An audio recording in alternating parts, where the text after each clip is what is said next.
So also like a follow-up question is also from the audience, something about microgeneration, right? So it's if there be a shift to more locally sourced electricity, and then what would be the impact? I guess maybe Dave or Tim again can probably elaborate a little bit.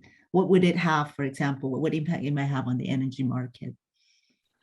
Yeah, I mean, the biggest example of this is California right now, which has a lot of rooftop solar. I think Alberta, I will be surprised if we face the high level of penetration of rooftop solar that California has.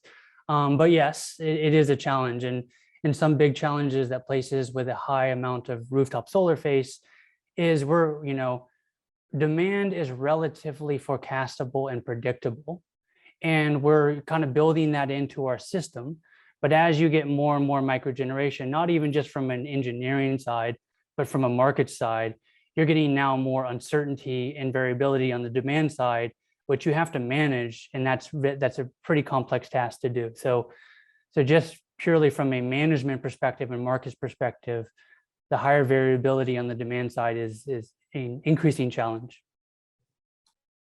Yeah, maybe just to pick up or add to that point, I at the same time, I do see the same way you sort of see electric vehicle adoption as a bit of an inevitability.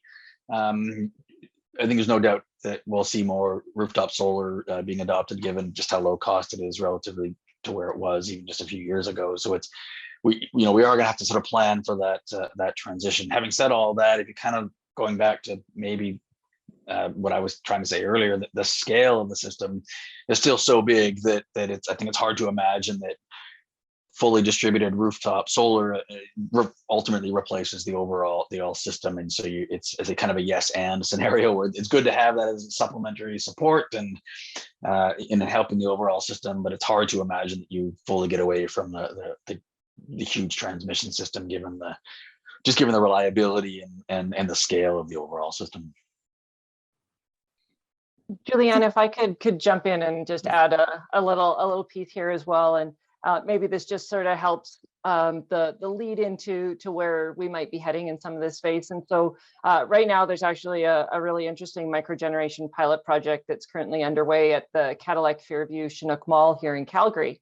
And in this project, Cadillac Fairview's installed solar panels on the roof of the mall, and NMAX, the distribution facility operator, is setting up their infrastructure to accept the excess electricity that's produced from the photovoltaics. And so, something to definitely watch. Hopefully it'll help give us a good indication on how, industrial microgeneration projects could potentially be added to an urban grid. And so definitely something to watch. I think the intent here is to have the project operational before the summer. And so there's some interesting information out there. And certainly if you go to either the Cadillac Fairview or the NMAX website, you'd be able to get some information about that.